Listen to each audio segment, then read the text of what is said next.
మాకు హీరోయిన్ నడువు నచ్చింది, బాగుంది. ప్రభాస్ ఎలా ఉన్నాడు? ఒక్కసారే చూపించారు. ప్రభాస్ ఎలా ఉన్నాడు? ప్రభాస్ ఎలా ఉన్నాడు? ప్రభాస్ కంటే మనం ఎండింగ్ లో బాగా అనిపించింది. ఫైట్ సీన్ లో అమితాబ్ బచ్చన్ ప్రభాస్ మధ్య కాంబినేషన్ ఎలా ఉంది? అమితాబ్ బచ్చన్ ఫైట్ నచ్చింది నాకు. నీ లాంగ్వేజ్ లో సినిమా గురించి ఏం చెప్తావు?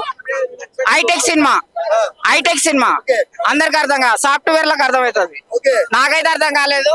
600 పెట్టి ఇక్కడ పోయినా ఇంకా 600 1200 పోయినా దాన్ని అర్థం చేసుకోవాలి. 4 సార్లు పోతా, ఇంకా 3 సార్లు పోతా. కింది స్థాయి వాళ్ళకి అర్థం కదా? నాకే అర్థం కాలేదంటే ఇంకా కింది స్థాయి వాళ్ళకి అర్థమవుతుంది. కనిపిస్తుంది కానీ వినిపిస్తలే. అది థియేటర్ ప్రాబ్లమా, లేకపోతే వాళ్ళు డబ్బింగ్ చెప్పడం ప్రాబ్లమా, లేకపోతే మాటలు తక్కువ మ్యూజిక్ ఎక్కువ పెట్టారు, అది ఎవరి లోపల నాకు తెలియదు. కనిపిస్తుంది కానీ వినిపిస్తలే. ఒకటి స్టోరీ స్టార్టింగ్ నుంచి ఎండింగ్ వరకు అసలు ఏ స్టోరీ అనేది కూడా క్లారిటీ లేదు. అది అందు గురించి టెక్నికల్ గా ఉంది అది మొత్తం. Hitech cinema, hitech cinema, hitech cinema, software cinema. Cinema అర్థం కాలేదంటావు? హైటెక్ సినిమా అందరికి అర్థం కాదంటున్నా. అర్థం కాలేదని చెప్తలే, అందరికి అర్థం కాదు. నీ అందుకు నాకు అర్థం కాకనే ఇంకా 3 సార్లు చూడదు. ఇంకా 3 సార్లు ప్లస్ ఏంటి మైనస్ ఏంటి రజరాజా? మా మనోడు ఆయన పేరేం పేరు? నాగశ్విన్ డైరెక్టర్. అమితాబ్ బచ్చన్. దండం పెట్టాలి.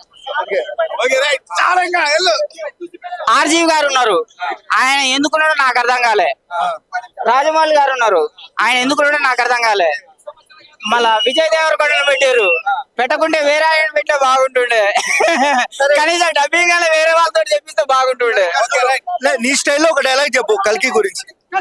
నేను చెప్తున్నా కదా, ఓవరాల్ గా చెప్తున్నా. హైటెక్ సినిమా అందరికి అర్థం కాదు, నాలాంటి వాళ్ళైతే 2-3 సార్లు చూడాలి. అది కింది స్థాయి వాళ్ళకి అస్సలు అర్థం కాదు.